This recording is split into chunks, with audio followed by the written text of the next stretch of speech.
ಜನ್ಮಾದ್ಯಸ್ಯ ಯತೋನ್ವಯಾದಿತರತಶ್ಚಾರ್ಥೇಷ್ವಭಿಜ್ಞಸ್ವರಾಟ್ ತೇನೇ ಬ್ರಹ್ಮ ಹೃದಯ ಆದಿಕವಯೇ ಮುಹ್ಯಂತಿ ಯಂ ಸೂರಯಃ ತೇಜೋ ವಾರಿಮೃದಾಂ ಯಥಾ ವಿನಿಮಯೋ ಯತ್ರ ತ್ರಿಸರ್ಗೋ ಮೃಷಾ ಧಾಮ್ನಾ ಸ್ವೇನ ಸದಾ ನಿರಸ್ತಕುಹಕಂ ಸತ್ಯಂ ಪರಂ ಧೀಮಹಿ. ನಾರಾಯಣಂ ನಮಸ್ಕೃತ್ಯ ನರಂ ಚೈವ ನರೋತ್ತಮಂ ದೇವೀಂ ಸರಸ್ವತೀಂ ವ್ಯಾಸಂ ತತೋ ಜಯಮುದೀರಯೇ. ಗೋವರ್ಧನಧರಂ ವಂದೇ ಗೋಪಾಲಂ ಗೋಪಿರೂಪಿಣಂ ಗೋಕುಲೋತ್ಸವಮೀಶಾನಂ ಗೋವಿಂದಂ ಗೋಪಿಕಾಪ್ರಿಯಂ. ಶ್ರೀ ಗುರುಭ್ಯೋ ನಮಃ. ಹರಿ ಓಂ.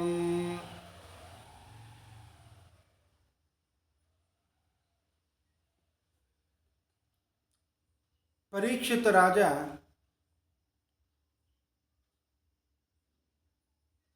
ಶಮೀಕ ಋಷಿಗಳ ಕೊರಳಿಗೆ ಸತ್ತ ಹಾವನ್ನು ಹಾಕಿ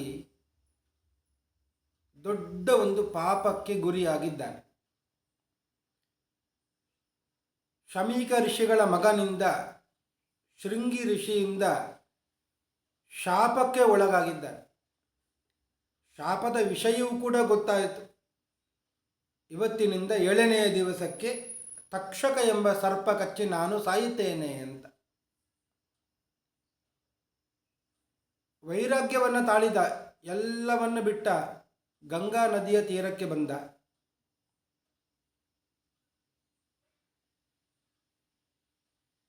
ವ್ಯಾಸರೇ ಪ್ರೇರಣೆ ಮಾಡಿದ್ರು ಶುಕಾಚಾರ್ಯರಿಗೆ. ಶುಕಾಚಾರ್ಯರು ಯಾವುದೇ ಅಪೇಕ್ಷೆ ಇಲ್ಲದೆ ಅಲ್ಲಿಗೆ ಬಂದರು. ತತ್ರಾಭವತ್ ಭಗವಾನ್ ವ್ಯಾಸಪುತ್ರ. ಬಂದವರನ್ನೇ ಉನ್ನತವಾದಂಥ ಆಸನವನ್ನು ಕೊಟ್ಟು ಅವರಲ್ಲಿ ಪ್ರಶ್ನೆಯನ್ನು ಮಾಡ್ತಾ ಇದ್ದಾನೆ. ಬೇರೆ ಎಲ್ಲರಿಗೂ ಕೂಡ ಹೇಳಿದ್ದಾನೆ, ಗಾಯತ ವಿಷ್ಣುಗಾತಃ, ನೀವೆಲ್ಲರೂ ಕೂಡ ವಿಷ್ಣು ಸ್ಮರಣೆಯನ್ನು ಮಾಡಿ ಸಾಯುವಾಗ ಭಗವಂತನ ನೆನೆಸಿಕೊಂಡು ಸ್ಮರಿಸಿಕೊಂಡು ಸಾಯುತ್ತೇನೆ ಅಂತ. ಶುಕಾಚಾರ್ಯರು ಬಂದರು. ಅವರಲ್ಲಿ ಒಂದು ಪ್ರಶ್ನೆ ಕೆಡುತ್ತಾ ಇದ್ದಾರೆ. ಯತ್ ಶ್ರೋತವ್ಯಂ ಅಥೋ ಜಪ್ಯಂ ಯತ್ ಕರ್ತವ್ಯಂ ನೃಭಿಪ್ರಭೋ ಸ್ಮರ್ತವ್ಯಂ ಭಜನೀಯಂ ವಾ ಬ್ರೂಹಿ ಯದ್ವಾ ವಿಪರ್ಯಯಂ. ಗುರುಗಳೇ, ಸಾಯುವ ಕಾಲ ಬಂದಿದೆ. ಶಾಪದ ಪ್ರಯುಕ್ತ ಸಾಯ್ತಾ ಇದ್ದೇನೆ. ಈ ಕಾಲದಲ್ಲಿ ಯತ್ ಶ್ರೋತವ್ಯಂ, ಏನನ್ನ ಕೇಳಬೇಕು,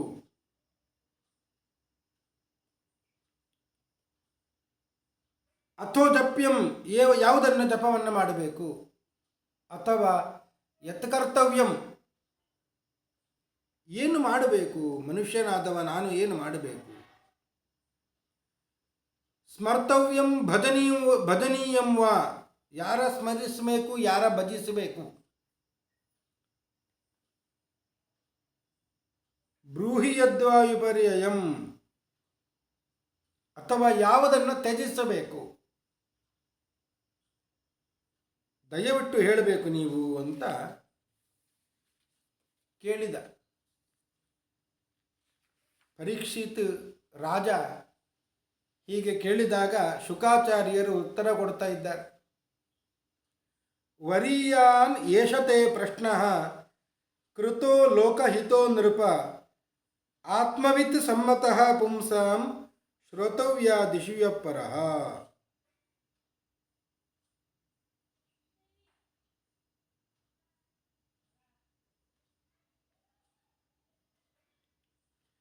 ವರೀಯಾನ್ ಏಷತೆ ಪ್ರಶ್ನಃ, ಪರೀಕ್ಷಿತ ರಾಜ, ನೀನು ಕೇಳಿದ ಪ್ರಶ್ನೆ ವರೀಯಾನ್, ಬಹಳ ಶ್ರೇಷ್ಠವಾದ ಪ್ರಶ್ನೆ.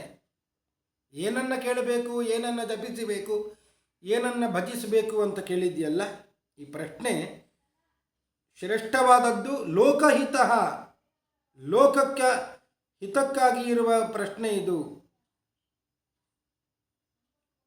ಆತ್ಮವಿತ್ ಸಮ್ಮತಃ ಪುಂಸಾಂ. ಶ್ರವಣ, ಮನನ, ಕೀರ್ತನೆ ಏನೆಲ್ಲ ಇದೆ, ಇವುಗಳಲ್ಲಿ ಅತ್ಯಂತ ಉತ್ತಮವಾದದ್ದು ಆತ್ಮವಿತ್ ಸಮ್ಮತಃ, ಆತ್ಮಜ್ಞಾನಿಗಳಿಗೆ ಸಮ್ಮತವಾದದ್ದು. ಈ ಪ್ರಶ್ನೆ ಆತ್ಮಜ್ಞಾನಿಗಳಿಗೆ ಸಮ್ಮತವಾದದ್ದು.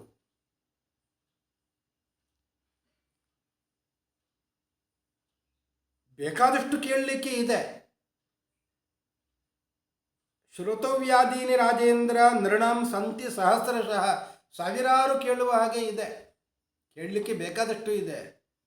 ಗೃಹ ಮೇದಿನ, ಗೃಹದಲ್ಲಿ ವಾಸ ಮಾಡುವವರಿಗೆ ಕೇಳಲಿಕ್ಕೆ, ಯೋಚನೆ ಮಾಡಲಿಕ್ಕೆ ಸಾವಿರ ವಿಷಯಗಳು ಇವೆ.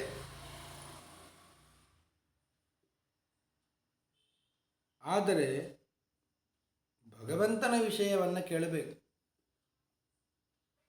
ಅದನ್ನು ಕೇಳಲಿಕ್ಕೆ ಸಮಯ ಇಲ್ಲ. ಯಾಕೆ ಇಲ್ಲ? ನಿದ್ರಯ ಹ್ರಿಯತೆ ನಕ್ತಂ ವ್ಯವಾಯೇನ ಚ ವಾವಯಃ ದಿವಾಚಾರತೆ ಹಯ ರಾಜನ್ ಕುಟುಂಬ ಭರಣೇನ ವಾ. ಮನುಷ್ಯರಿಗೆ ಎರಡು ಹೊತ್ತು, ಒಂದು ರಾತ್ರಿಯ ಕಾಲ, ಇನ್ನೊಂದು ಹಗಲಿನ ಕಾಲ ಅಂತ. ರಾತ್ರಿಯ ಕಾಲದಲ್ಲಿ ಮನುಷ್ಯರು ಏನು ಮಾಡ್ತಾರೆ? ಒಂದ ನಿದ್ರೆ, ಒಂದ ಸ್ತ್ರೀ ಪ್ರಸಂಗ. ಇದು ಎರಡೇ ಮಾಡುವಂಥದ್ದು. ನಿದ್ರೆಯ ಹ್ರಿಯತೆ ನಕ್ತಂ ವ್ಯವಾಯೇನ ಚ ವಾವಯಃ. ವಯಸ್ಸಿನವರು ಸ್ತ್ರೀ ಪ್ರಸಂಗದಲ್ಲಿ ಕಾಲ ಕಳೆದು ಬಿಡ್ತಾರೆ.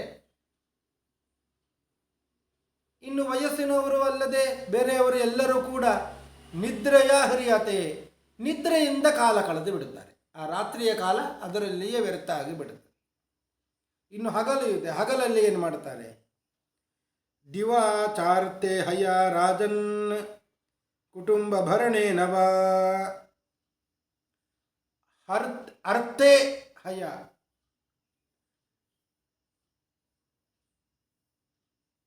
ಸಂಪತ್ತು, ದುಡ್ಡು ಬೇಕು. ದುಡ್ಡಿಲ್ಲದೆ ಏನೂ ನಡೆಯುವುದಿಲ್ಲ. ದುಡ್ಡಿನ ಸಂಪಾದನೆಗಾಗಿ ಕಾಲ ಕಳೆದು ಬಿಡ್ತಾರೆ. ಹಗಲೊತ್ತು ಎಲ್ಲ ದುಡ್ಡಿಗಾಗಿ ಹೋಗ್ತದೆ, ದುಡ್ಡಿನ ಸಂಪಾದನೆಗಾಗಿ ಹೋಗ್ತದೆ. ಕುಟುಂಬ ಭರಣೇನವ, ಅಥವಾ ಹೆಂಡತಿ ಮಕ್ಕಳು ಇವರನ್ನು ಸಾಕಬೇಕು, ಸಾಕುವುದರಲ್ಲಿ ಹೋಗಿಬಿಡುತ್ತದೆ.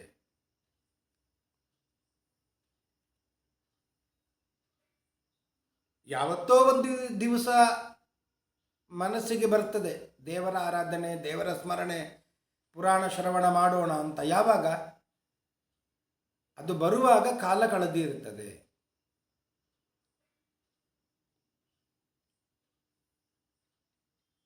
ಒಂದು ಭೋಗ ನಿರತವಾದಂಥ ಹಕ್ಕಿ. ಹಕ್ಕಿಗೆ ಸಮುದ್ರದ ದಡದಲ್ಲಿ ಒಂದು ಸತ್ತಂತಹ ಒಂದು ಹಕ್ಕಿ ಅದು ಸಿಗ್ತದೆ. ದೊಡ್ಡ ಒಂದು ಪ್ರಾಣಿ ಸಿಗ್ತದೆ, ಸತ್ತು ಬಿದ್ದಿರುವ ಒಂದು ಪ್ರಾಣಿ. ಆ ಪ್ರಾಣಿ ಸಿಕ್ಕಿತಲ್ಲ, ಅದರ ಮಾಂಸವನ್ನು ತಿನ್ನಬೇಕು ಅಂತ ಹಕ್ಕಿ ಬಂತು. ಕುಕ್ಕಿ ಕುಕ್ಕಿ ತಿನ್ನಲಿಕ್ಕೆ ಪ್ರಾರಂಭ ಮಾಡಿತ್ತು. ಅಷ್ಟರಲ್ಲಿ ಸಮುದ್ರದ ತೆರೆ ಬಂದು ಅದನ್ನು ಎಳ್ಕೊಂಡು ಸಮುದ್ರದ ಮಧ್ಯಕ್ಕೆ ಹೋಗ್ತಾ ಇದೆ. ಈ ಹಕ್ಕಿ ಆ ಶವದ ಮೇಲೆಯೇ ಕೂತ್ಕೊಂಡು ಮಾಂಸವನ್ನು ತಿನ್ನುತ್ತಾ ಇದೆ. ಯಾವುದರ ಪರಿವೆಯೇ ಆ ಹಕ್ಕಿಗೆ ಇಲ್ಲ. ಅದು ತೇಲಿಕೊಂಡು ಅಲೆಯಿಂದ ಅಪ್ಪಳಿಸಿಕೊಂಡು ಸಮುದ್ರದ ಮಧ್ಯದವರೆಗೆ ಬಂದಿದೆ. ಇಷ್ಟೊತ್ತಿಗಾಗಲೇ ಕತ್ತಲೆ ಆಗಿ ಆಯಿತು. ಕತ್ತಲೆ ಆದಾಗ ಹಕ್ಕಿಗಳೆಲ್ಲ ತಮ್ಮ ಗೂಡಿಗೆ ತೆರಳುತ್ತವೆ. ಸಾಕುವಂತಾಯಿತು. ಹಾರಿ ಹೋಗ್ತೇನೆ ಅಂತ ಹೊರಟು ಹೋಯಿತು. ಎಷ್ಟು ದೂರ ಹಾರಲಿಕ್ಕೆ ಸಾಧ್ಯ? ಸ್ವಲ್ಪ ಹಾರಿ ದಡ ಸೇರದೆ ಕೆಳಗೆ ಬಿದ್ದು ಸತ್ತು ಹೋಯಿತು. ನಮ್ಮೆಲ್ಲರ ಪರಿಸ್ಥಿತಿ ಈ ಹಕ್ಕಿಯ ಹಾಗೆ ಆಗಿದೆ, ಭೋಗ ನಿರತವಾದಂಥ ಹಕ್ಕಿಯ ಹಾಗೆ ಆಗಿದೆ. ನಾವು ಕೂಡ ಭೋಗದಲ್ಲಿಯೇ ಮಗ್ನರಾಗಿ ಬಿಟ್ಟಿದ್ದೇವೆ. ಭಗವಂತನ ಪರಿವೆಯೇ ಇಲ್ಲ ನಮಗೆ.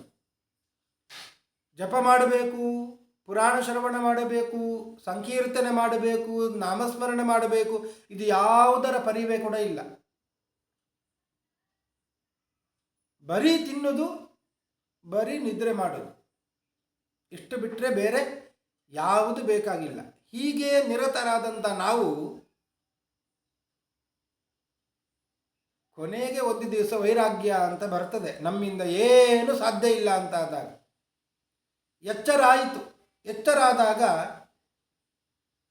ದೇವರ ಸ್ಮರಣೆಯನ್ನು ಮಾಡೋಣ, ಗಟ್ಟಿಯಾಗಿ ಸಹಸ್ರನಾಮವನ್ನು ಹೇಳೋಣ. ಹೇಳಲಿಕ್ಕೆ ಬರುವುದಿಲ್ಲ, ಬಾಯಿ ಬಿಡಲಿಕ್ಕೆ ಬರುವುದಿಲ್ಲ, ನಾಲಿಗೆ ಹೊರಳಾಡುವುದಿಲ್ಲ, ವಯಸ್ಸಾಗಿ ಆಗ್ತದೆ. ದೇವರ ದರ್ಶನ ಮಾಡೋಣ, ದೇವಸ್ಥಾನಕ್ಕೆ ಹೋಗೋಣ, ದೇವರನ್ನು ನೋಡಲಿಕ್ಕೆ ಕಣ್ಣೇ ಕಾಣುವುದಿಲ್ಲ. ನಡ್ಕೊಂಡು ಹೋಗೋಣ ಅಂದರೆ ನಡಿಲಿಕ್ಕೆ ಸಾಧ್ಯ ಆಗ್ತಾ ಇಲ್ಲ. ಇಷ್ಟರವರೆಗೆ ಏಕಾದಶಿ ಬಹಳ ತಿಂದು ತೆಗೆದಿದ್ದೇನೆ, ಇನ್ನಾದರೂ ಉಪವಾಸ ಮಾಡೋಣ ಅಂದರೆ ವಯಸ್ಸಾದ ಮೇಲೆ ಎಲ್ಲಿ ಉಪವಾಸ? ನಾನಾ ರೋಗೋಪದ್ರವಗಳು ಬಂದು ಬಿಟ್ಟಿರ್ತವೆ. ಹೊಟ್ಟೆಯನ್ನು ಖಾಲಿ ಬಿಡುವ ಹಾಗೆ ಇಲ್ಲ. ಮತ್ತೆ ಒಂದು ದಿವಸ ದೇವರ ಸ್ಮರಣೆಯನ್ನು ಮಾಡದೆ ಈ ದೇಹವನ್ನು ಬಿಟ್ಟು ಹೋಗುವಂಥ ಪರಿಸ್ಥಿತಿ ಬರ್ತದೆ. ಶ್ರೀಮದ್ ಆಚಾರ್ಯರು ಹೇಳುತ್ತಾರೆ, ಸ್ಮರ್ಯತಾಂತ ಋಷಿಕೇಶ ಋಷಿಕೇಶು ದೃಢೇಶು ಚ. ಋಷಿಕೇಶನ ಸ್ಮರಣೆ ಮಾಡಿ. ಯಾವಾಗ ಮಾಡಿ? ನಿಮ್ಮ ಇಂದ್ರಿಯಗಳು ಗಟ್ಟಿಯಾಗಿ ಇರುವಾಗ ಮಾಡಿ. ಅದೃಢೇಶು ಋಷಿಕೇಶು ಋಷಿಕೇಶಂ ಸ್ಮರಂತಿಕೆ. ಇಂದ್ರಿಯಗಳಲ್ಲಿ ಶಕ್ತಿಯೇ ಇಲ್ಲ ಅಂತಾದಾಗ ಭಗವಂತನನ್ನು ಯಾರು ಸ್ಮರಿಸ್ತಾರೆ? ಯಾರು ಋಷಿಕೇಶನನ್ನು ಸ್ಮರಿಸ್ತಾರೆ? ಆದ್ದರಿಂದ ರಾತ್ರಿಯನ್ನು ಪೂರ್ತಿ ನಿದ್ರೆ ಮಾಡಿ ಕಳೆಯುವುದಲ್ಲ, ಹಗಲಿನಲ್ಲಿ ಸಂಪಾದನೆ ಮಾಡಿ ಕುಟುಂಬ ಪೋಷಣೆಯಲ್ಲಿಯೇ ಕಳೆಯುವುದಲ್ಲ, ಸ್ವಲ್ಪವಾದರೂ ಶ್ರವಣ ಮನನ ನಿಧಿಧ್ಯಾಸನಾದಿಗಳನ್ನು ಮಾಡಬೇಕು. ಶುಕರು ಹೇಳುತ್ತಾರೆ, ವರಿಯಾನ್ ಏಷತೆ ಪ್ರಶ್ನ. ನೀನು ಕೇಳಿದ ಪ್ರಶ್ನೆ, ಈ ಕಾಲದಲ್ಲಿ ಏನು ಮಾಡಬೇಕು? ಬಹಳ ಉತ್ತಮವಾದಂತಹ ಪ್ರಶ್ನೆಯನ್ನು ಕೇಳಿದ್ದಿ.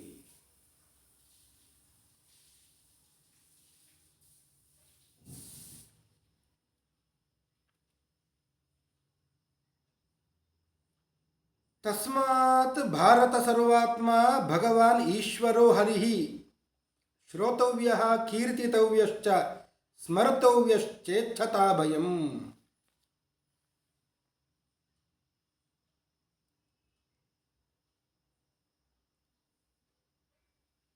ಭಗವಾನ್ ಶ್ರೀಕೃಷ್ಣನ ಕಥೆಯನ್ನು, ಲೀಲೆಗಳನ್ನು ಶ್ರವಣ ಮಾಡಬೇಕು, ಕೀರ್ತನೆ ಮಾಡಬೇಕು, ಸ್ಮರಣೆ ಮಾಡಬೇಕು.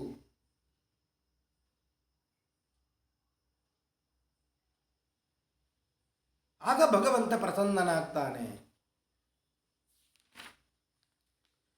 ಆ ಕಾರಣದಿಂದಲೇ ನಿನಗೆ ಭಾಗವತವನ್ನು ಉಪದೇಶ ಮಾಡುತ್ತೇನೆ ಅಂತ ಶುಕಾಚಾರ್ಯರು ಹೇಳ್ತಾರೆ. ಇದಂ ಭಾಗವತಂ ನಾಮ ಪುರಾಣಂ ಬ್ರಹ್ಮ ಸಂಹಿತಂ ಅಧೀತವಾನ್ ದ್ವಾಪರಾದೌ ಪಿತರು ದೈಪಾಯನಾದಹಂ. ಭಾಗವತ ಪುರಾಣ ಅದು ಬ್ರಹ್ಮ ಸಂಹಿತಂ, ವೇದ ರೂಪವಾಗಿದೆ. ಗಾಯತ್ರಿ ಭಾಷ್ಯ ರೂಪವಸವು, ಗಾಯತ್ರಿಯ ಭಾಷ್ಯದ ರೂಪದಲ್ಲಿ ಇದೆ, ವೇದ ರೂಪವಾಗಿದೆ. ಅಂತಹ ಪುರಾಣ ಭಾಗವತ ಪುರಾಣ, ಅದನ್ನು ನಾನೇ ಹಿಂದೆ ದ್ವಾಪರ ಯುಗದ ಪ್ರಾರಂಭದಲ್ಲಿ ನಮ್ಮ ತಂದೆಯವರಾದಂತಹ ವೇದವ್ಯಾಸರ ಮೂಲಕ ಉಪದೇಶ ಪಡೆದಿದ್ದೇನೆ. ಅಧೀತವಾನ್ ದ್ವಾಪರಾದೌ ಪಿತುಃ ದ್ವೈಪಾಯನಾತ್ ಅಹಂ. ಅಂತಹ ಭಾಗವತವನ್ನು ಹೇಳುತ್ತೇನೆ.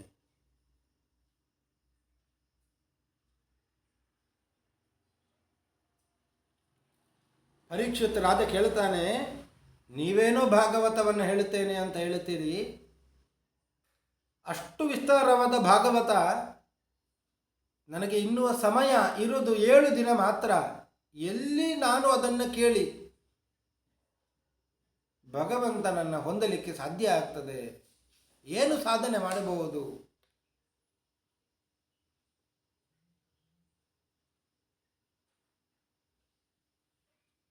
ಕೊನೆಯ ಕಾಲ ಅಂತ ಇಟ್ಕೊಂಡು ಬಿಡುತ್ತಾರೆ ಎಲ್ಲ. ಕೊನೆಯ ಕಾಲದಲ್ಲಿ ಮಾಡೋಣ ಅಂತ.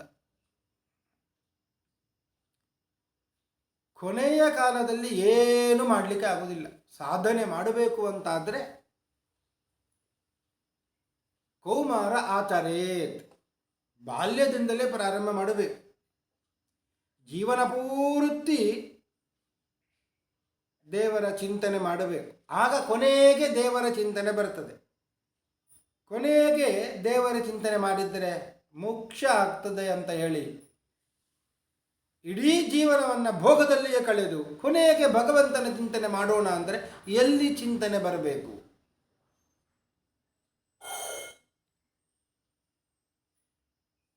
ಸಂತತಂ ಚಿಂತೆಯೇನಂತಂ ಅಂತಕಾಲೇ ವಿಶೇಷತಃ. ಶ್ರೀಮದ್ ಆಚಾರ್ಯರು ಹೇಳುತ್ತಾರೆ, ಸಂತತಂ ಚಿಂತೆಯೇತ್, ಭಗವಂತನ ಚಿಂತನೆಯನ್ನು ಜೀವನ ಪೂರ್ತಿ ಮಾಡಬೇಕು. ಆಗ ಅಂತಕಾಲೇ ವಿಶೇಷತಃ, ಅಂತ್ಯಕಾಲದಲ್ಲಿ ಪ್ರಾಣ ಹೋಗ್ತಾ ಇದೆ ಎಂಬ ಕಾಲದಲ್ಲಿ ಭಗವಂತ ಸ್ಮರಣೆಗೆ ಬರ್ತಾನೆ. ಒಬ್ಬ ಜಿಪುಣ ಇದ್ದ, ಎಂದಿಗೂ ಯಾರಿಗೂ ಬಿಡಿ ಕಾಸನ್ನು ಕೂಡ ಕೊಟ್ಟವ ಅಲ್ಲವ.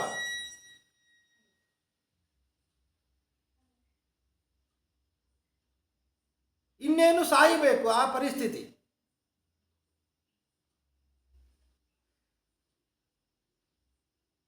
ಮಕ್ಕಳನ್ನೆಲ್ಲ ಕರೆದ.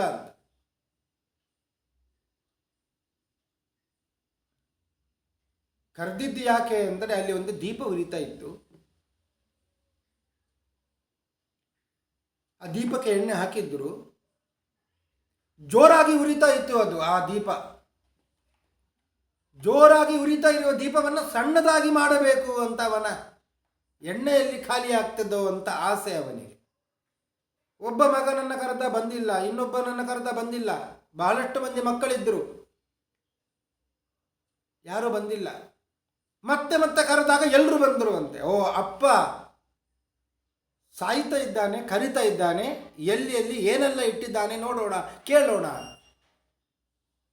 ಈ ಸಮಯದಲ್ಲಿ ಆದರೂ ಹೇಳಿದರೆ ಅವ ಸತ್ತ ಮೇಲೆ ಆದರೂ ನಮಗೆ ಆದೀತು ಅಂತ ಎಲ್ಲರೂ ಆಸೆಯಿಂದ ಬಂದರು ಅಂತ. ಬಂದು ಕೂತ್ಕೊಂಡು ಅವ ಹೇಳಿದ, ಅಪ್ಪ ನೋಡಲ್ಲಿ ದೀಪ ಉರಿತಾ ಇದೆ, ಎಣ್ಣೆ ಖಾಲಿ ಆಗ್ತದೆ, ಸಣ್ಣದು ಮಾಡು ಅಂತ ಹೇಳಿದ. ಪ್ರಾಣ ಬಿಟ್ಟ.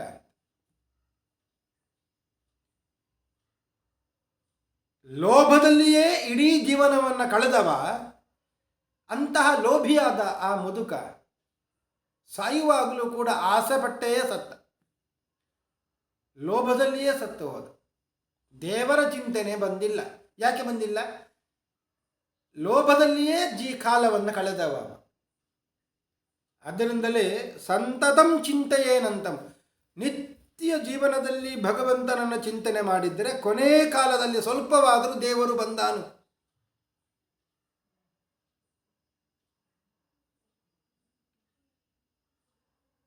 ಆದ್ದರಿಂದ ಜೀವನ ಪೂರ್ತಿ ದೇವರ ಆರಾಧನೆಯನ್ನು ಮಾಡಬೇಕು. ಕೊನೆಯಲ್ಲಿ ಇನ್ನೂ ವಿಶೇಷವಾಗಿ ಆರಾಧನೆ ಮಾಡಬೇಕು. ಪರೀಕ್ಷಿತ್ ಕೇಳಿದ, ಇರುವುದು 7 ದಿವಸ, ಇಂತಹ ಕೊನೆಯ ಕಾಲದಲ್ಲಿ ನಾನೇನು ಮಾಡಲಿ? ಆಗ ಶುಕಾಚಾರ್ಯರು ಹೇಳಿದರು, ಹೆದರಬೇಡ, 7 ದಿನ ಇದೆ ನಿನಗೆ, ಒಂದಲ್ಲ ಎರಡಲ್ಲ 7 ದಿನ ಇದೆ. ಬೇಕಾದಷ್ಟು ಸಾಧನೆಯನ್ನು ಮಾಡಬಹುದು ನೀನು. ಖಟ್ವಾಂಗೋ ನಾಮರಾದರ್ಷಿ ಜ್ಞಾತ್ವೇ ಯತ್ತ ಮಿಹಾಯುಷಃ ಮುಹೂರ್ತಾತ್ ಸರ್ವಮತ್ಸೃಜ್ಯ ಗತವಾನ್ ಅಭಯಂ ಹರಿಂ. ಖಟ್ವಾಂಗ ಅಂತ ಒಬ್ಬ ಸೂರ್ಯವಂಶದಲ್ಲಿ ಬಂದ ರಾಜ.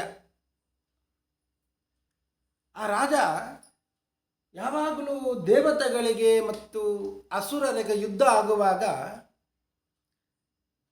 ದೇವತೆಗಳಿಗೆ ಸಹಾಯ ಮಾಡಲಿಕ್ಕೆ ಹೋಗ್ತಾ ಇದ್ದಾನೆ. ಖಟ್ವಾಂಗ ಎಂಬ ರಾಜ ದೇವತೆಗಳಿಗೆ ಸಹಾಯವನ್ನು ಮಾಡ್ತಾ ಇದ್ದ. ದೇವತೆಗಳಿಗೆ ಜಯ ಲಭಿಸಿದ ಮೇಲೆ ಖಟ್ವಾಂಗನ ಮೇಲೆ ಪ್ರೀತಿಯಾಯಿತು. ಏನು ಬರಬೇಕು ಕೇಳು ಅಂತ ದೇವತೆಗಳು ಕೇಳಿದ್ರು. ಖಟ್ವಾಂಗ ಏನು ಕೇಳಬೇಕು? ನನ್ನ ಆಯುಷ್ಯ ಎಷ್ಟು ಇದೆ ಹೇಳಿ ಸಾಕು ಅಂತ ಹೇಳಿದ. ಬೇರೆ ಏನೇನು ಕೇಳಿಲ್ಲ, ನನ್ನ ಆಯುಷ್ಯ ಎಷ್ಟು ಇದೆ ಹೇಳಿ. ಮುಹೂರ್ತಾತ್ ಸರ್ವಮುತ್ಸೃಜ್ಯ, ದೇವತೆಗಳು ಹೇಳಿದ್ರು, 1 ಮುಹೂರ್ತ ಆಯುಷ್ಯ ನಿನಗೆ ಇದೆ ಅಷ್ಟೇ ಅಂತ ಹೇಳಿದ್ರು. 1 ಮುಹೂರ್ತ 2 ಗಳಿಗೆ ಅಂತ ಅರ್ಥ. 1 ಗಳಿಗೆ ಅಂದರೆ 24 ನಿಮಿಷ, 2 ಗಳಿಗೆ ಅಂದರೆ 24 ಕೂಡಿಸು 24 48 ನಿಮಿಷ. 1 ಮುಹೂರ್ತ ಅಂದರೆ 48 ನಿಮಿಷ. ಕೇವಲ 48 ನಿಮಿಷ ನಿನಗೆ ಆಯುಷ್ಯ ಅಂತ ಹೇಳಿದ ಕೂಡಲೇ ಖಟ್ವಾಂಗ ಹೆದರಲಿಲ್ಲ. ಮುಹೂರ್ತಾತ್ ಸರ್ವಮುತ್ಸೃಜ್ಯ, ವೈರಾಗ್ಯವನ್ನು ತಾಳಿದ, ಎಲ್ಲವನ್ನು ಬಿಟ್ಟು ಕಾಡಿಗೆ ಹೋದ. ಗತವಾನ್ ಅಭಯಂ ಹರಿಂ, ಕೊನೆಗೆ ಸಾಧನೆ ಮಾಡಿ ಭಗವಂತನನ್ನು ಹೊಂದಿದ.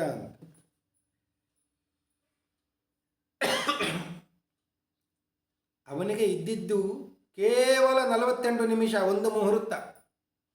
ಶುಕಾಚಾರ್ಯರು ಹೇಳ್ತಾರೆ, ಪರೀಕ್ಷಿತ ರಾಜ, ನಿನಗಾದ್ರೂ 7 ದಿವಸ ಇದೆ.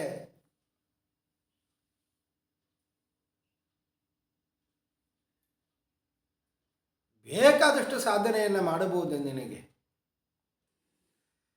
ತವಾಪ್ಯೇತರ್ಹಿ ಕೌರವ್ಯ ಸಪ್ತಾಹಂ ಜೀವಿತಾವಧಿ ಉಪಕಲ್ಪಯ ತತ್ಸರ್ವಂ ತಾವತ್ ಯತ್ ಸಾಂಪ್ರಾಯಿಕಂ. ಪರಲೋಕಕ್ಕೆ ಬೇಕಾದಂತಹ ಸಾಧನೆಯನ್ನು 7 ದಿವಸದಲ್ಲಿ ನೀನು ಮಾಡಬಹುದು. ನಾನು ನಿನಗೆ ವ್ಯವಸ್ಥೆ ಮಾಡುತ್ತೇನೆ ಅಂತ ಹೇಳಿದ್ದೆ. ಹೆದರಬೇಡ, ನಾನು ನಿನಗೆ ಭಾಗವತೋಪದೇಶ ಮಾಡುತ್ತೇನೆ. ಮೊದಲಿಗೆ ನೀನು ಏನು ಮಾಡಬೇಕು? ಧ್ಯಾನ ಮಾಡಬೇಕು. ಭಗವಂತನನ್ನ ಕಾಣಬೇಕು ಮನಸ್ಸಿನಲ್ಲಿ. ತತ್ರೈಕ ವಯವಂ ಧ್ಯಾಯೇತ್ ಅವ್ಯುಚ್ಛಿನ್ನೇನ ಚೇತಸ ಮನೋರ್ನಿರ್ವಿಷಯಂ ಯುಕ್ತ್ವಾ ತತಃ ಕಿಂಚನ ನ ಸ್ಮರೇತ್. ಮನಸ್ಸಿನಲ್ಲಿ ದೇವರನ್ನು ಬಿಟ್ಟು ಬೇರೆ ಯಾವುದು ಬರಬಾರದು. ಭಗವಂತನನ್ನು ಬಿಟ್ಟು ಭಗವತ್ ಅನ್ಯತರ ವಿಷಯಗಳು ಯಾವುದು ಬರಬಾರದು. ಆ ರೀತಿಯಾಗಿ ಧ್ಯಾನವನ್ನು ಮಾಡಬೇಕು. ಪದಂ ತತ್ ಪರಮಂ ವಿಷ್ಣು ಮನೋ ಯತ್ರ ಪ್ರಸೀದತಿ. ಯಾವಾಗ ಧ್ಯಾನ ಮಾಡ್ತಾ ಮಾಡ್ತಾ ಮಾಡ್ತಾ ಭಗವಂತನೇ ಅಲ್ಲಿ ಬರ್ತಾನೋ ನಿನ್ನ ಧ್ಯಾನ ಪೂರ್ಣ ಆಯಿತು ಅಂತ. ದೇವರ ಬಿಟ್ಟು ಬೇರೆ ಎಲ್ಲವೂ ಇದೆ ಅಂದರೆ ಅದು ಧ್ಯಾನ ಅಲ್ಲ. ಹರಿ ಎಂಬ ಗುರಿಯನ್ನು ಕಾಣಬೇಕು. ಮಹಾಭಾರತದ ಒಂದು ಪ್ರಸಂಗ ಇದೆ. ದ್ರೋಣಾಚಾರ್ಯರು ಪಾಂಡವರಿಗೆ ಕೌರವರಿಗೆ ಎಲ್ಲ ವಿದ್ಯಾಭ್ಯಾಸವನ್ನು ಮಾಡಿಸಿದ್ದು, ವಿದ್ಯೆಯನ್ನು ಹೇಳಿಕೊಟ್ರು. ಬಿಲ್ಲು ವಿದ್ಯೆ, ಅಸ್ತ್ರ ಶಸ್ತ್ರವಿದ್ಯೆಯನ್ನೆಲ್ಲ ಹೇಳಿಕೊಟ್ರು. ಕೊನೆಗೆ ಒಮ್ಮೆ ಪರೀಕ್ಷೆ ಮಾಡೋಣ ಈ ಮಕ್ಕಳನ್ನು ಅಂತ ಆಯಿತು ದ್ರೋಣಾಚಾರ್ಯರಿಗೆ. ಒಂದು ಮರದಲ್ಲಿ ಕೃತಕವಾದಂಥ ಹಕ್ಕಿಯನ್ನು, ಗೊಂಬೆಯನ್ನು ನಿರ್ಮಾಣ ಮಾಡಿ ಮರದ ತುದಿಯಲ್ಲಿ ಇಟ್ಟರು. ಆ ಮರದಲ್ಲಿ ಒಂದು ಹಕ್ಕಿಯನ್ನು, ಕೃತಕ ಹಕ್ಕಿಯನ್ನು ಇಟ್ಟು ಹೇಳಿದ್ರು ಮಕ್ಕಳಿಗೆ, ಶಿಷ್ಯರಿಗೆ, ನೋಡಿ ಆ ಮರದಲ್ಲಿ ಒಂದು ಹಕ್ಕಿಯನ್ನು ಇಟ್ಟಿದ್ದೇನೆ, ನೀವೆಲ್ಲ ಆ ಹಕ್ಕಿಯ ಕಣ್ಣಿಗೆ ಗುರಿ ಇಡಬೇಕು ಅಂತ ಹೇಳಿದ್ರು. ಯಾರು ಗುರಿ ಇಡುತ್ತೀರೋ ಅವರೇ ವಿದ್ಯಾ ಚತುರರು, ಒಳ್ಳೆಯ ಅಭ್ಯಾಸವನ್ನು ಮಾಡಿದ್ದೀರಿ ಅಂತ ಅರ್ಥ ಅಂತ. ಒಬ್ಬ ಬಂದವನಿಗೆ ಕೇಳಿದ್ರು, ಏನು ಕಾಣುತ್ತಾ ಇದೆ ಅಂತ. ಬಿಲ್ಲು ಬಾಣವನ್ನು ಎರಡನ್ನೇ ಇಟ್ಟುಕೊಂಡು ಬಂದಿದ್ದಾನೆ ಅವ. ಏನು ಕಾಣುತ್ತಾ ಇದೆ? ಅವ ಹೇಳಿದ, ಮರ ಕಾಣುತ್ತಾ ಇದೆ ಅಂತ. ಕಳಿಸಿದ್ರು ಅವನನ್ನು, ನೀನು ಸರಿಯಾಗುವುದಿಲ್ಲ, ನಿನ್ನಿಂದ ಈ ಕಾರ್ಯ ಸಾಧ್ಯ ಇಲ್ಲ. ಇನ್ನೊಬ್ಬ ಬಂದ, ಅವನಿಗೆ ಕೇಳಿದ್ರು, ಏನು ನೋಡುತ್ತಾ ಇದ್ದಿ, ಯಾವುದಕ್ಕೆ ಗುರಿ ಇಡುತ್ತಿ? ಇಲ್ಲ ಗುರುಗಳೇ, ಮರದ ರೆಂಬೆ ಕಾಣುತ್ತಾ ಇದೆ ಅಂತ ಹೇಳಿದ. ಅವನನ್ನು ಕಳಿಸಿದ್ರು. ಇನ್ನೊಬ್ಬ ಬಂದ, ಏನು ಕಾಣುತ್ತಾ ಇದೆ? ಅವ ಹೇಳಿದ, ಹಕ್ಕಿ ಕಾಣುತ್ತಾ ಇದೆ ಅಂತ ಹೇಳಿದ. ನೀನು ಸರಿಯಾಗೋದಿಲ್ಲ, ಹೋಗು ಅಂತ ಹೇಳಿದ. ಅರ್ಜುನ ಬಂದ ಅಂತೆ ಕೊನೆಗೆ. ಅರ್ಜುನನಲ್ಲಿ ಕೇಳಿದ್ರು, ಏನು ಕಾಣುತ್ತಾ ಇದೆ? ಗುರುಗಳೇ, ಹಕ್ಕಿಯ ಕಣ್ಣು ಬಿಟ್ಟು ಬೇರೆ ಏನು ಕಾಣುತ್ತಾ ಇಲ್ಲ ಅಂತ ಹೇಳಿದ. ಸರಿ, ಗುರಿ ಹೊಡಿ ಅಂತ. ಆ ಗುರಿಯನ್ನು ಇಟ್ಟುಕೊಂಡು ಬಾಣಪ್ರಯೋಗ ಮಾಡು ಅಂತ ಹೇಳಿದ್ರು. ಅರ್ಜುನ ಕ್ಷಣ ಮಾತ್ರದಲ್ಲಿ ಆ ಹಕ್ಕಿಯ ಕಣ್ಣಿಗೆ ಬಾಣವನ್ನು ಹೊಡೆದ. ಶಹಬಾಷ್ ಅಂತ ಹೇಳಿದರು ಗುರುಗಳು. ಏನು ಇದರ ಅರ್ಥ? ಕಥೆಯಿಂದ ಗೊತ್ತಾಗೋದು ಏನು? ನಾವೆಲ್ಲ ಭಗವಂತನ ಸ್ಮರಿಸಬೇಕು, ಧ್ಯಾನ ಮಾಡಬೇಕು ಅಂತ ಕೊಡ್ತೇವೆ. ಮನಸ್ಸಿನಲ್ಲಿ ದೇವರು ಒಂದು ಬಿಟ್ಟು ಬೇರೆ ಎಲ್ಲವೂ ಬರ್ತದೆ ಅಂತ. ಅರ್ಜುನನ್ನ ಹೊರತಾಗಿ ಬೇರೆ ಎಲ್ಲರಿಗೂ ಕೂಡ ಕಂಡಿದ್ದು ಏನು? ಮರ, ರೆಂಬೆ, ಹಕ್ಕಿ ಎಲ್ಲ ಕಂಡಿದ್ದು. ಅರ್ಜುನನಿಗೆ ಮಾತ್ರ ಕಂಡಿದ್ದು ಯಾವುದು? ಹಕ್ಕಿಯ ಕಣ್ಣು ಮಾತ್ರ.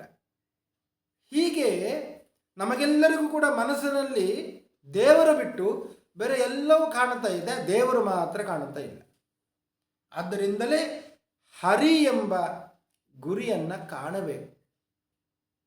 ಅದನ್ನು ಕಂಡಾಗ ಧ್ಯಾನ ಪೂರ್ಣ ಆಗ್ತದೆ. ಹೀಗೆ ಧ್ಯಾನವನ್ನು ಮಾಡಬೇಕು. ತತ್ರೇಕ ವಯವಂ ಧ್ಯಾಯೇತ್ ಅವ್ಯುಚ್ಛಿನ್ನೇನ ಚೇತಸ ಮನೋ ನಿರ್ವಿಷಯಂ ಯುಕ್ತವ. ಮನಸ್ಸಿನಲ್ಲಿ ಯಾವುದೇ ವಿಷಯ ಪದಾರ್ಥಗಳು ಬರದೆ ಕೇವಲ ಭಗವಂತನ ಚಿಂತನೆ, ಅವ ಮಾತ್ರ ಬರಬೇಕು.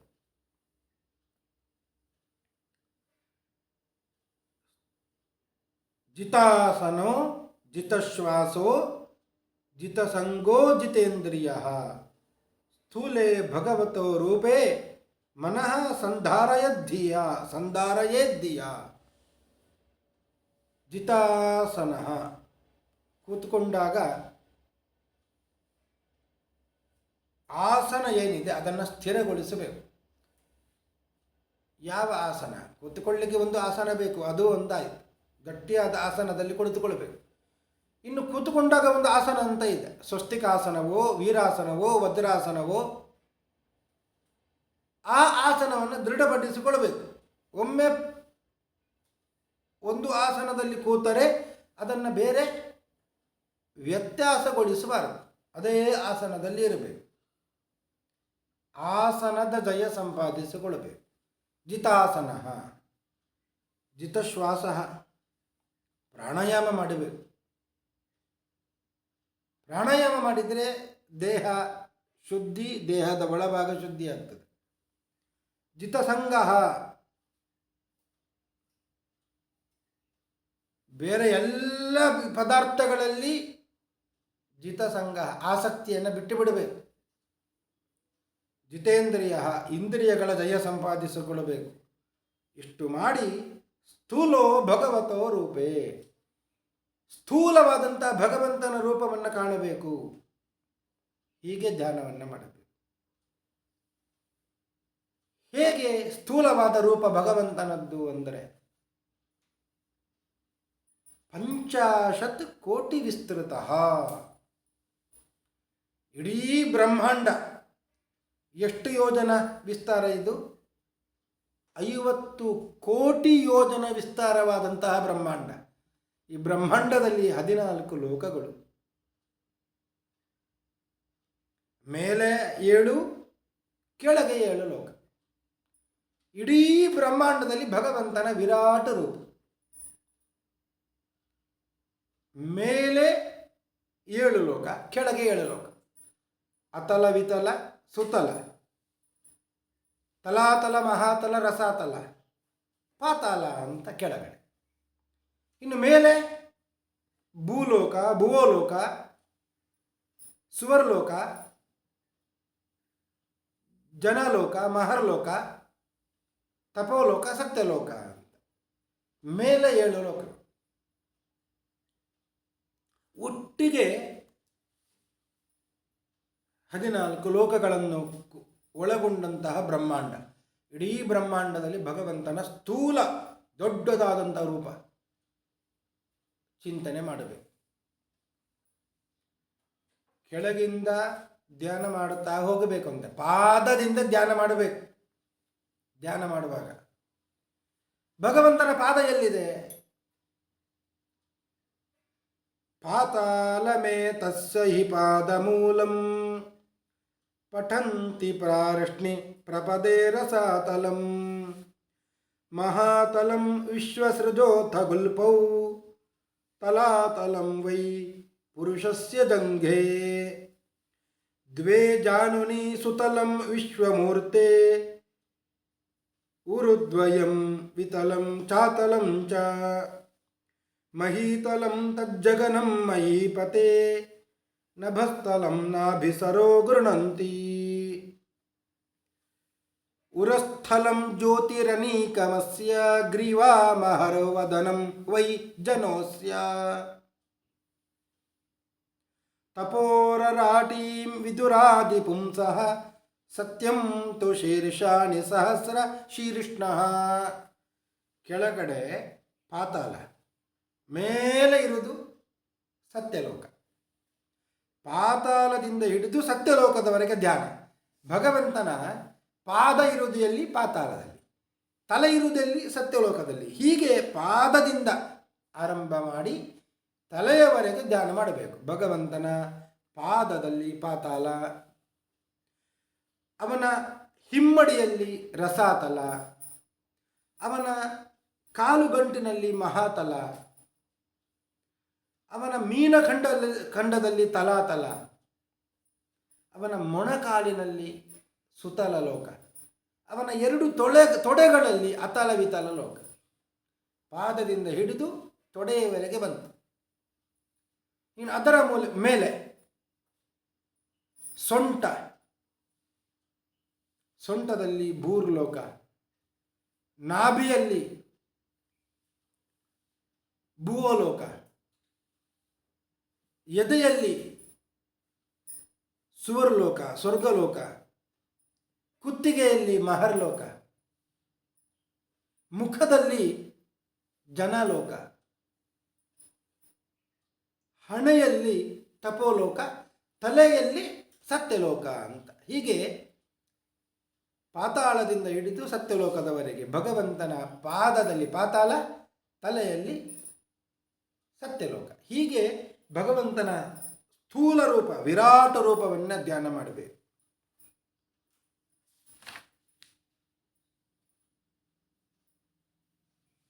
ಧ್ಯಾನ ಮಾಡಿ ವೈರಾಗ್ಯವನ್ನು ತಾಳಬೇಕು. ಘನ ವೈರಾಗ್ಯ, ಸಾಮಾನ್ಯ ವೈರಾಗ್ಯ ಅಲ್ಲ. ಸತ್ಯಾಂಕ್ಷಿತೌ ಕಿಂ ಕಶಿಪೋ ಪ್ರಜಾಸೈ. ಎಂತಹ ವೈರಾಗ್ಯ! ನೆಲ ಇರುವಾಗ ಹಾಸಿಗೆ ಯಾಕೆ ಬೇಕು, ಚಾಪೆ ಯಾಕೆ ಬೇಕು? ನೆಲದಲ್ಲಿ ಮಲಗುವಂಥದ್ದು. ಬಾಹು ಸ್ವಸಿದ್ಧೇಯುಪಬರ್ಹಣೈ ಕಿಂ. ದಿಂಬು ಯಾಕೆ ಬೇಕು ತಲೆಗೆ? ಬಾಹುಗಳು ಇವೆ, ಎರಡು ದೇವರು ಕೊಟ್ಟಿದ್ದಾನೆ, ಆ ಬಾಹುಗಳನ್ನೇ ದಿಂಬುಗಳನ್ನಾಗಿ ಮಾಡಿಕೊಳ್ಳಬಹುದು. ಸತ್ಯಂಜಲೌ ಕಿಂ ಪುರುಧಾನ್ನ ಪಾತ್ರ್ಯ. ಎರಡು ಅಂಜಲಿಗಳು ಇವೆ, ನೀರು ಕುಡಿಲಿಕ್ಕೆ ಬಂಗಾರದ ಲೋಟ, ಬೆಳ್ಳಿಯ ಲೋಟ ಯಾಕೆ ಬೇಕು? ಅಂಜಲಿಯಿಂದ ನೀರು ಕುಡಿಬಹುದಲ್ಲವೇ? ದಿಗ್ವಲ್ಕಲಾದೌ ಸತಿ ಕಿಂ ದುಕೂಲೈ. ನಾರು ಮಡಿ ಇರುವಾಗ ಪಟ್ಟೆ ಮಡಿ ಯಾಕೆ ಬೇಕು?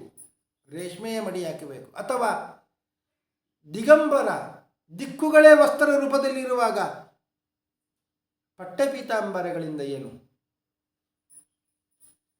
ಚಿರಾಣಿ ಕಿಂ ಪತಿನ ಸಂತಿ ದಿಶಂತಿ ಭಿಕ್ಷಾಂ. ದಾರಿಯಲ್ಲಿ ಉಟ್ಟುಕೊಳ್ಳಬೇಕು ಅಂತಾದರೆ ಚಿಂದಿ ಬಟ್ಟೆಗಳು ಸಿಗುವುದಿಲ್ವ? ಹೊಟ್ಟೆ ಹಸಿವಾಯಿತು ಅಂದರೆ ಯಾರಾದರೂ ಭಿಕ್ಷೆ ಹಾಕಿಯೇ ಹಾಕ್ತಾರೆ. ನೈವಾಂಗ್ರಿಪಾಹ ಪರಭೃತಃ ಸರಿತೋಪ್ಯ ಶುಷ್ಯನ್.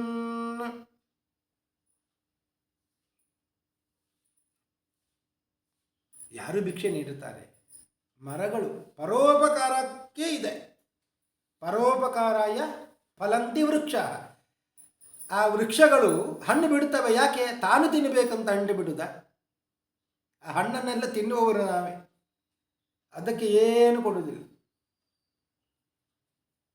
ಹಸಿವಾಯಿತು ಅಂತಾದರೆ ಮರದಲ್ಲಿ ಇರುವ ಹಣ್ಣುಗಳು ಇರುತ್ತವೆ, ತಿನ್ನಬಹುದು.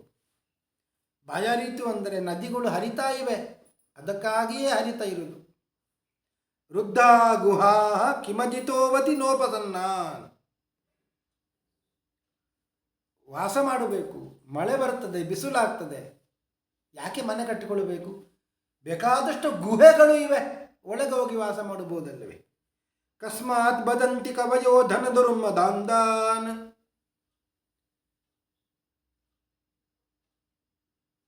ಏನಾದರೂ ಬೇಕು ಅಂತಾದರೆ ಕಂಡವರಲ್ಲಿ ಬೇಡಬಾರದು. ಕಸ್ಮಾತ್ ಬದಂತಿ, ಧನದಿಂದ ಮತ್ತರಾದವರು, ಅಹಂಕಾರ. ಸ್ವಲ್ಪ ಹಣ ಇದೆ ಅಂತ ಹೇಳಿದುಕೊಳ್ಳೆ ಸಾಕು, ಮದ ಬರ್ತದೆ. ಅಂಥವರ ಬಳಿ ಬೇಡುವಂಥದ್ದಲ್ಲ. ಬೇಡಿದರೆ ಎನ್ನ ಒಡೆಯನ ಬೇಡುವೆ ಅಂತ ಭಗವಂತನಲ್ಲಿ ಬೇಡಬೇಕು. ಈ ರೀತಿಯದೇ ಘನವೈರಾಗ್ಯ. ಒಬ್ಬ ಬಡವ ಇದ್ದ, ಅವನಿಗೆ ಮಗಳಿಗೆ ಮದುವೆ ಮಾಡಬೇಕು ಅಂತ ಆಯಿತು. ಸ್ವಲ್ಪ ದುಡ್ಡು ಬೇಕಾಗಿತ್ತು. ಶ್ರೀಮಂತನ ಬಳಿಗೆ ಹೋಗೋಣ ಅಂತ ಹೋದ. ಬಡವರ ಬಳಿಗೆ ಹೋದರೆ ಈ ಬಡವನಿಗೆ ಏನು ಸಿಕ್ಕಿತು? ಶ್ರೀಮಂತನ ಬಳಿಗೆ ಹೋಗಿ ಬಾಗಿಲು ಬಡೆದ, ಬಾಗಿಲು ತೆಗೆದಿಲ್ಲ, ಕಿಟಕಿ ತೆರೆದಿತ್ತು. ಹೋಗಿ ನೋಡುತ್ತಾನೆ, ಆ ಶ್ರೀಮಂತ ದೇವರ ಬಳಿ ಪ್ರಾರ್ಥನೆ ಮಾಡ್ತಾ ಇದ್ದಾನೆ. ಭಗವಂತ, ನನ್ನಲ್ಲಿ 1,00,000 ಒಟ್ಟಾಗಿದೆ, ಇನ್ನು 1,00,000 ಒಟ್ಟಾಗಬೇಕು, ಅದಕ್ಕೆ ಬೇಕಾದಷ್ಟನ್ನು ಒಟ್ಟು ಮಾಡುವ ಹಾಗೆ ಅನುಗ್ರಹ ಮಾಡುವಂತ ಹೇಳುತ್ತಾ ಇದ್ದಾನೆ. ಅವನ ಪ್ರಾರ್ಥನೆಯನ್ನು ಕಂಡು ಈ ಬಡವ ಇವನಿಗಿಂತ ನಾನೇ ಲೇಸು ಅಂತ ಹೊರಟು ಬಿಟ್ಟ. ನನಗೆ ಬೇಕಾದದ್ದು 1,000, ಅವನಿಗೆ 1,00,000 ಬೇಕಾಗಿದೆ. ನನಗಿಂತ ದೊಡ್ಡ ಬಡವ ಅವ ಅಂತ ಹೋದ. ನಾನು ಕೂಡ ಬೇಡಿದರೆ ಭಗವಂತ ನನ್ನ ಬೇಡುತ್ತೇನೆ ಅಂತ ಹೊರಟು ಹೋದ. ಹೀಗೆ ಬೇಕು ಅಂದರೆ ಧನದಿಂದ ದುರ್ಮದರಾದವರು, ಮದಭರಿತರಾದವರು, ಅವರ ಬಳಿ ಬೇಡಬಾರದು, ಭಗವಂತನ ಬಳಿ ಬೇಡಬೇಕು. ಈ ರೀತಿಯಾಗಿ ಘನವೈರಾಗ್ಯವನ್ನು ತಾಳಬೇಕು.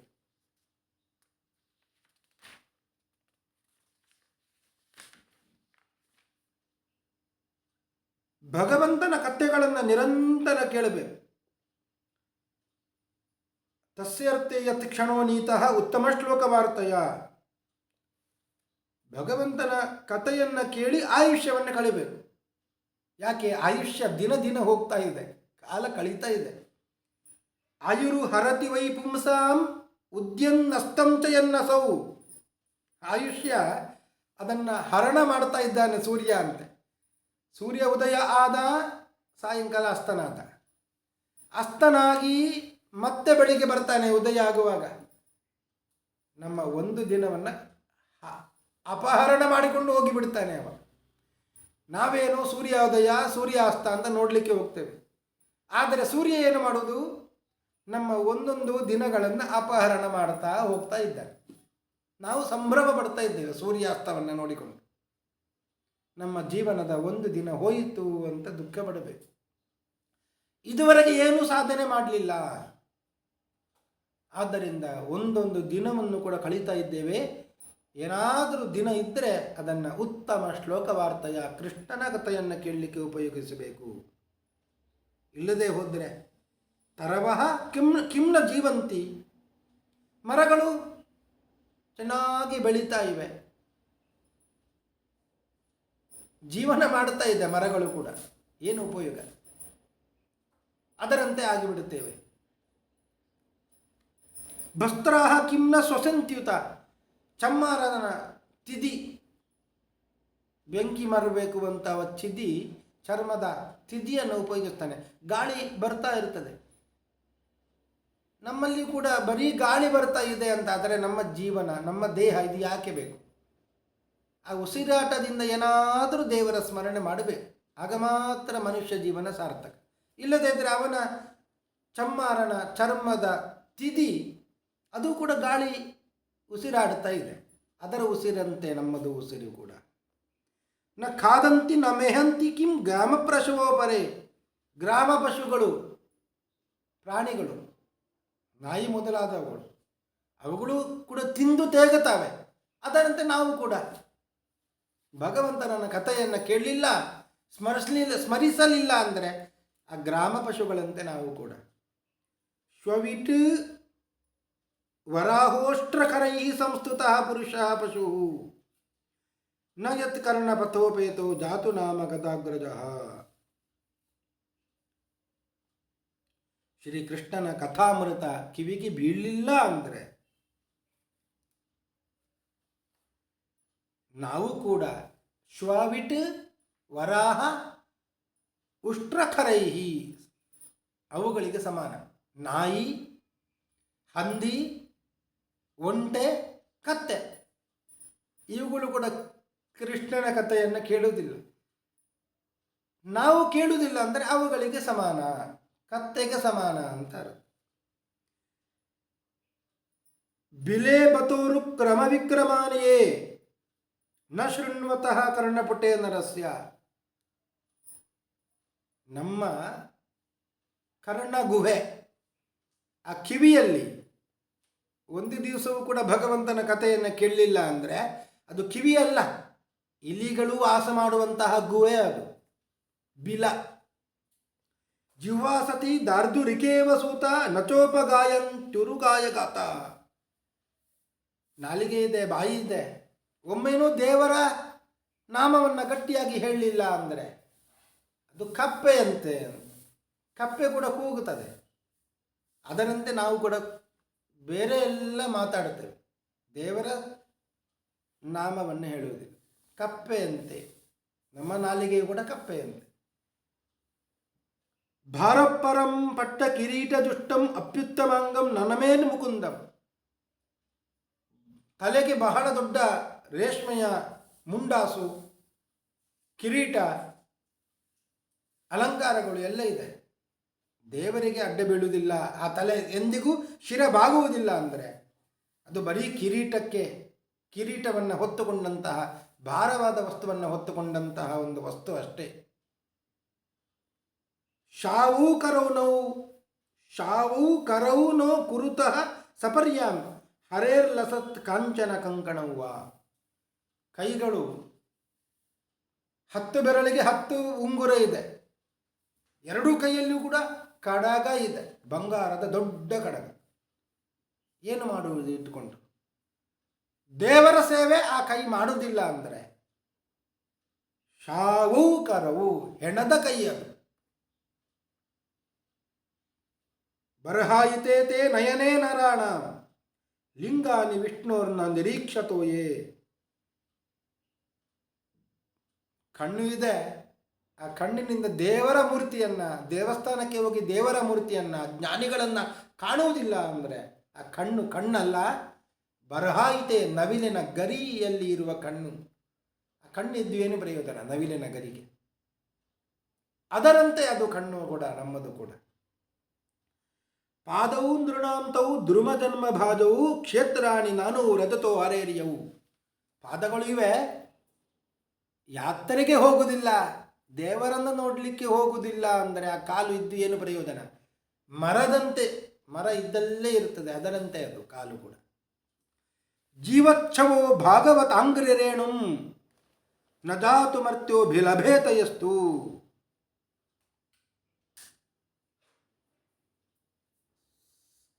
ಬದುಕಿದ್ದು ಸತ್ತಂತೆ. ಯಾವಾಗ? ಭಗವದ್ ಭಕ್ತರ ಪಾದದ ಧೂಳನ್ನ ಶಿರಸ್ಸಿನಲ್ಲಿ ಧಾರಣೆ ಮಾಡಿಕೊಳ್ಳುವುದಿಲ್ಲ ಅಂದರೆ ಬದುಕಿದ್ದು ಸತ್ತಂತೆ. ಶ್ರೀ ವಿಷ್ಣು ಪದ್ಯ ಮನುಜಸ್ತು ತುಳಸ್ಯ ಶುಸಂಛವೋ ಎಷ್ಟು ನ ವೇದಗಂಧಂ.